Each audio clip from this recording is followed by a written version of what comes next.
Welcome back to my channel হেনামনির রান্নাঘর। আজ আমি তৈরি করে দেখাবো সোয়াবিনের কোপ্তা কারি। খুবই অসাধারণ স্বাদের খেতে লাগে। এইভাবে তৈরি করে যাকে খাওয়াবেন সে আপনার প্রশংসা করবেই। আর আমি যেভাবে রান্না করেছি সেভাবে রান্না করলে মাছ মাংসের স্বাদকেও হার মানাবে। এতটাই টেস্টি খেতে লাগে।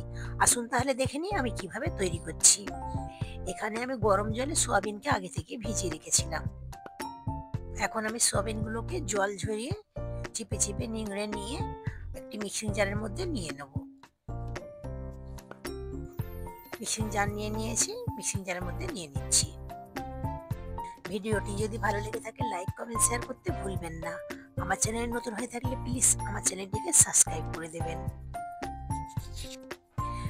সবগুলো সোয়াবিন আমার মিক্সির মধ্যে নেওয়া হয়ে গিয়েছে। এখন আমি দিয়ে দিচ্ছি একটি বড় সাইজের পেঁয়াজ কুচি, দিয়ে দিচ্ছি দুটি কাঁচা লঙ্কা এবং কিছুটা পরিমাণ ধনেপাতা দিয়েছি এবং 1 চামচ দিয়ে দিচ্ছি আদা রসুন বাটা।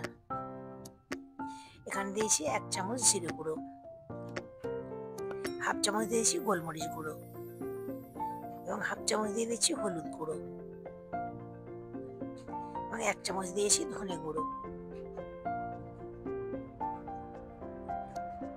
আমি সবকিছু ব্লেন্ড করে নেব। ব্লেন্ড করে নেওয়া হয়ে গিয়েছে। এখন আমি একটি মিক্সিং বোল নিয়ে নিচ্ছি, তার মধ্যে আমি ঢেলে নিচ্ছি।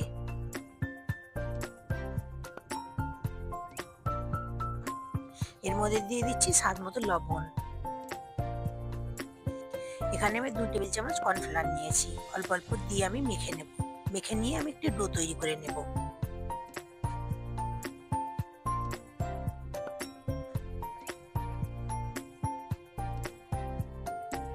মেখে নেওয়া হয়ে গিয়েছে। আমি এবারে অল্প অল্প মিশ্রণ নিয়ে আমি কোপ্তার আকারে শেপ দিয়ে নেব। ঠিক এইরকম গোল গোল আকারে শেপ দিয়ে নিয়েছি। আপনারা ছোট বড় আপনাদের পছন্দ মতো শেপ দিয়ে নেবেন। সবগুলো আমি একইভাবে তৈরি করে নেব।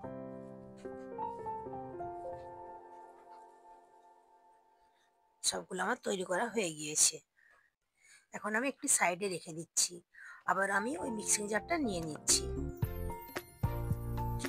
এর মধ্যে দিয়ে দিচ্ছি একটি বড় সাইজের টমেটো কুচি, দিয়ে দিচ্ছি 3টে কাঁচা লঙ্কা। ঝালটা আপনারা আপনাদের পছন্দ মতো দিয়ে নেবেন।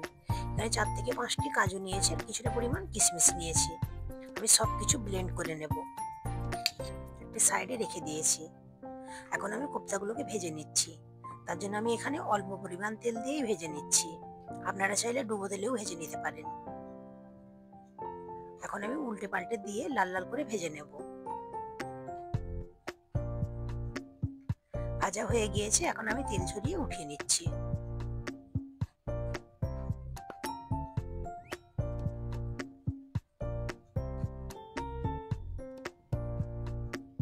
ওই তেলের মধ্যে আমি ফোড়নের জন্য দিয়ে দিচ্ছি 1 চামচ গোটা জিরে। এখন কিছু গোটা মশলা ফোড়ন দেবো। এখানে 2টি তেজপাতা নিয়েছি, 4টি এলাচ নিয়েছি আর 2 টুকরো দারচিনি নিয়েছি আর 4টি লবঙ্গ নিয়েছি। ফোড়নগুলোকে কয়েক সেকেন্ড আমি ভেজে নেব।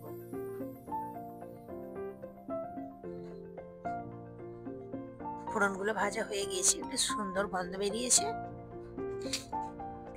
এখন দিয়ে দিচ্ছি 2টি বড় সাইজের পেঁয়াজ কুচি। এখন পেঁয়াজগুলোকে আমি একটু লাল লাল করে ভেজে নেব। পেঁয়াজগুলো নরম হয়ে যাওয়ার জন্য আমি দিয়ে দিচ্ছি স্বাদ মতো লবণ।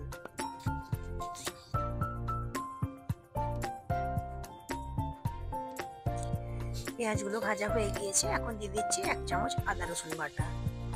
আদা রসুনটিকে আমি ভালোভাবে ভেজে নেব, কাঁচা গন্ধটা চলে যাওয়া পর্যন্ত।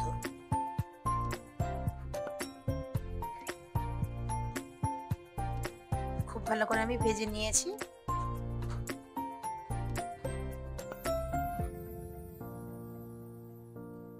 এখন যে বেটে রেখেছিলাম যে টমেটো, সেটা আমি দিয়ে দিচ্ছি।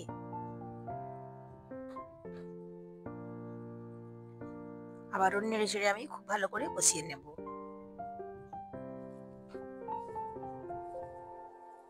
আমি 2-3 মিনিট ধরে খুব ভালো করে কষিয়ে নিয়েছি। টমেটো গলে গিয়েছে।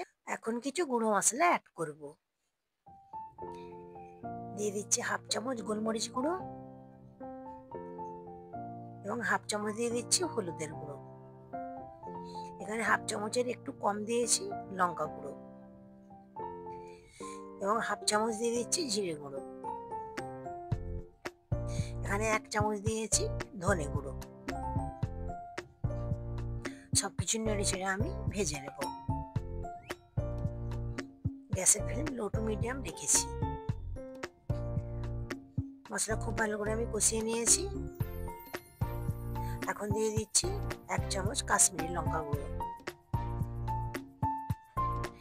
কাশ্মীরি লঙ্কা গুঁড়ো দেওয়ার কারণে একটু কালারটাও খুব ভালো আসে, তার জন্য দিয়েছি। এবং হাফ বাটি দিয়েছি টক দই, আগে থেকে ফেটিয়ে রেখেছিলাম। গ্যাসের ফ্লেম আমি অফ করে দিয়েছি। সবকিছু মশলার সঙ্গে মিশিয়ে নিয়ে আমি গ্যাসের ফ্লেম অন করে নেব। এখন আমি গ্যাসের ফ্লেম অন করে নিয়েছি। দই এবং মশলা ভালোভাবে আমি কষিয়ে নিয়েছি। কষিয়ে নেওয়ার পর আমি কয়েক সেকেন্ডের জন্য আমি ঢাকা দিয়ে দিয়েছি। ঢাকনাটা খুলে আবার আমি কষিয়ে নিচ্ছি। খুব ভালো করে কষিয়ে নিয়েছি। এখন তেলটা ছেড়ে দিয়েছে।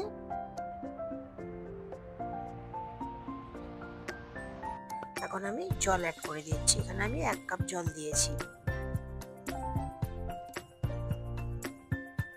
এইভাবে একবার রান্না করে দেখতে পারেন, দারুণ স্বাদের খেতে লাগবে। এখন আমি ঢাকা দিয়ে আমি গ্রেভিটিকে ফুটিয়ে নেব। একবার ফুটে উঠলে আমি ভেজে রাখা কোপ্তা একটু একটু করে দিয়ে দিচ্ছি।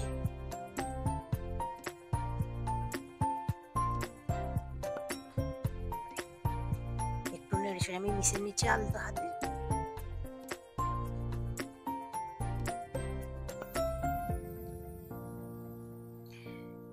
এখন আমি ঢাকা দিয়ে 2 থেকে 3 মিনিট রান্না করে নেব। এখন আমি দিয়ে দেব 1 চামচ গরম মশলা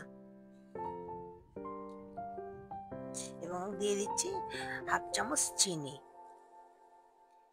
এবং কিছুটা পরিমাণ ধনেপাতা কুচি দিয়ে দিচ্ছি। আবারও আলতো হাতে একটু মিশিয়ে নিচ্ছি। এখানে কস্তুরি মেথি নিয়েছি, একটু ক্রাশ করে দিয়ে দিচ্ছি। ঢাকা দিয়ে আমি 2-3 মিনিট রান্না করে নিয়েছি। রান্নাটা আমার হয়ে গিয়েছে। এখানে আমি ঝোলটা একটু কম রেখেছি, আপনারা চাইলে ঝোলটা একটু বেশিও রাখতে পারেন। এইভাবে একবার রান্না করে দেখবেন, দারুণ স্বাদের খেতে লাগবে। ভাত কিংবা রুটি, পরোটা যে কোনো কিছুর সাথে খেতে দারুণ লাগে। এখন আমি আপনাদের পরিবেশন করে দেখাচ্ছি দেখতে কতটা লোভনীয় হয়েছে। আমার এই রেসিপি আপনাদের কেমন লেগেছে কমেন্ট করতে ভুলবেন না যেন। আর কি কি রেসিপি আপনারা দেখতে চান অবশ্যই আমাকে কমেন্টের মাধ্যমে জানাবেন। আমি এখানে ভাতের সঙ্গে পরিবেশন করছি।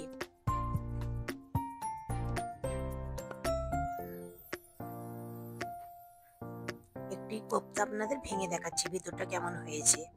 আবারও দেখা হবে অন্য কোনো রেসিপি নিয়ে। Thanks for watching.